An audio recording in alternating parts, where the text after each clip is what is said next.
জেলায় জেলায় নেতাদের দাদাগিরি। দার্জিলিংয়ের নকশালবাড়িতে দোকানে ঢুকে ভাঙচুরের অভিযোগ। যুব নেতার ভিডিও ভাইরাল। অভিযোগ থেকে দল থেকে সাসপেন্ড করেছে তৃণমূল। কোচবিহারের মাথাভাঙায় বাজারে মাতলামি আর এক নেতার। পশ্চিম মেদিনীপুরের শালবনীতে আবার ডাক্তারকে মারধরের অভিযোগ তৃণমূল নেতার বিরুদ্ধে। অভিযোগ অস্বীকার।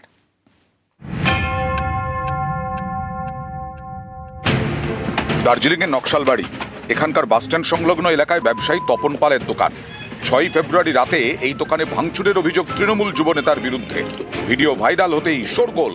ব্যবসায়ীর অভিযোগ, সেদিন রাত 1টা নাগাদ দোকানে আচমকা চড়াও হন যুব তৃণমূল নেতা পার্থসারথী মুখোপাধ্যায় সহ কয়েকজন।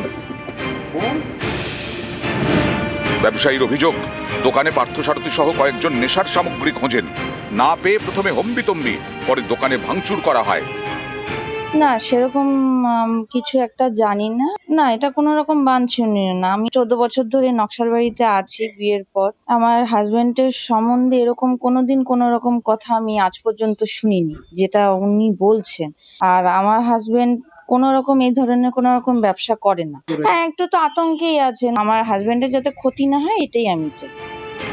মত্ত অবস্থায় দোকান ভাঙচুরের অভিযোগে পুলিশ পার্থসারথীকে গ্রেফতার করে। পরে থানা থেকেই জামিন হয়। একটা দুটো অবধি ওর দোকান খোলা থাকে। ওর কাছে অবৈধ জিনিসপত্র থাকে, গাঁজা টাজা হাবি জাবি, ওর কাছে অনেক কিছু থাকে, যেগুলো হচ্ছে ও বিক্রি করে মানে দোকানবেলা রাত্রেবেলা। এবং ওর দোকানের সামনে একটা আড্ডাও জমে, যেখানে ছেলেরা মদ খায়। সেটা নিয়ে তর্ক বিতর্ক যখন হয়, আমি সহ্য করতে না পেরে সেই দোকানের ভিতরে ঢুকি। সে দোকানের ভিতরে ঢুকে আমি ভিতরে প্রথমে খুঁজতে যাই যে কি ওর দোকানের ভিতরে অবৈধ পাওয়া যায়। সেটা যখন আমি পাই না, তখন আমি দোকানটা ভাঙচুর শুরু করি। এদিন ব্যবসায়ীর বাড়িতে যান দার্জিলিং জেলা তৃণমূল নেতারা। অভিযুক্তকে শোকজ করা হয়। 24 ঘন্টার মধ্যে শোকজের জবাব না দিলে আমরা পরবর্তী স্টেপ নিব। 24 ঘন্টা পেরিয়ে গেল, কোনো উত্তর আমরা পেলাম না। পার্টির পদ থেকে ওনাকে আমরা সরাই দিলাম। এটা তৃণমূল কংগ্রেস, যত বড় নেতা হোক, আমরা কোনোভাবে এটা আমরা বরদাস্ত করব না। ব্যবসায়ীর বাড়িতে যান নকশালবাড়ির বিজেপি বিধায়ক আনন্দময় বর্মনও। গোটা রাজ্যের মানুষই কিন্তু আজকে কিন্তু চরম এখন অসহায় হয়ে আছে। মানুষ এর থেকে পরিত্রাণ চায়। পুলিশ তাদেরকে গ্রেপ্তার করে নিয়ে যায়, তারপরে আবার যেভাবে এখানকার তৃণমূলের নেতৃত্ব তাদেরকে থানা থেকে এক প্রকার জোর করে ছাড়িয়ে আনা হয়, তাতে এই পরিবারের তো আতঙ্ক আরো বেশি বেড়ে যাওয়ার কথা। সোমবার থানায় অভিযোগ জানান আক্রান্ত ব্যবসায়ী। দার্জিলিংয়ের পুলিশ সুপার জানিয়েছেন, আগে অভিযোগ পেলে আগেই অভিযুক্তকে আদালতে পাঠাতো পুলিশ। আইন অনুযায়ী ব্যবস্থা নেওয়া হবে। কোচবিহারের মাথাভাঙা, এখানে আবার তৃণমূল পঞ্চায়েত সদস্য পূর্ণচন্দ্র ডাকুয়ার মাতলামির ভিডিও ভাইরাল। চেনাকাটা বাজারে অবাক কীর্তি। শুধু মাতলামিই নয়, ভাইরাল ভিডিও গালিগালাজও শোনা গেছে তার মুখে। জানা গেছে ওই তৃণমূল নেতা মাথাভাঙা 1 ব্লকের শিকারপুর পঞ্চায়েতের সদস্য। তিনি নাকি এমন কাণ্ড হামেশাই করেন।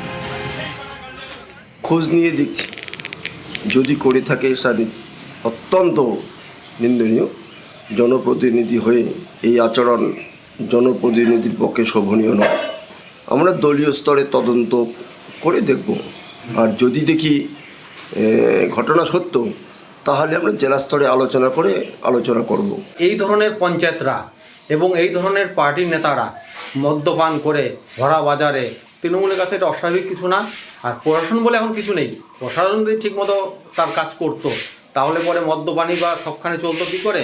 আর মদ্যপান করে এত ওপেন বাজারেও কি করে এরকম?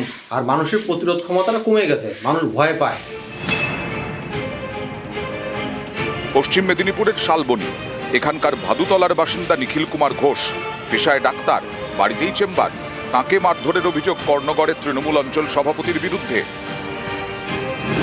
অভিযোগ, দীর্ঘদিন ধরে অসুস্থ এক বৃদ্ধাকে বাড়িতে গিয়ে দেখতে বলেন অঞ্চল সভাপতি কাঞ্চন চক্রবর্তী। চিকিৎসকের দাবি তিনি বাড়ি গিয়ে রোগী দেখেন না, তাই রাজি হননি।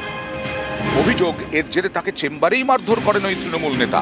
এমনকি বৃদ্ধার বাড়িতে গিয়ে চিকিৎসা করতে বাধ্য হন তিনি। শালবনী থানায় অভিযোগ করেন আক্রান্ত চিকিৎসক। চন্দন চক্রবর্তী বলে একটা ছেলে এসে আমাকে ওর বাড়িতে নিয়ে যাওয়ার জন্য আসে। ওর মায়ের শরীর খারাপ, বললো যে মাকে একটু দেখতে চলো।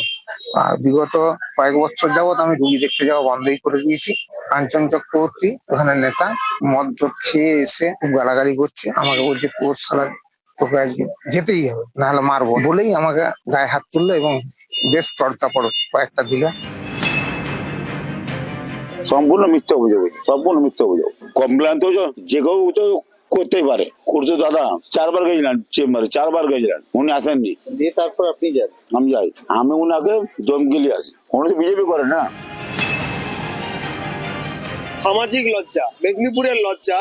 একজন ডাক্তারের উপরে তৃণমূলের নেতা পরিকল্পিতভাবে তাকে হামলা করা হয়, তার উপরে তাকে মারধর করা হয়েছে, অথচ তিনি কমপ্লেন করেছেন শালবনী থানায়। এখনো পর্যন্ত কাউকে অ্যারেস্ট করা হয়নি। স্পেসিফিক কাঞ্চন সহ যাদের বিরুদ্ধে অভিযোগ ডাক্তারবাবু এনেছেন লিখিতভাবে, তাদেরকে অবিলম্বে গ্রেপ্তার করতে হবে, দৃষ্টান্তমূলক শাস্তি দিতে হবে। নিউজ 18 বাংলা।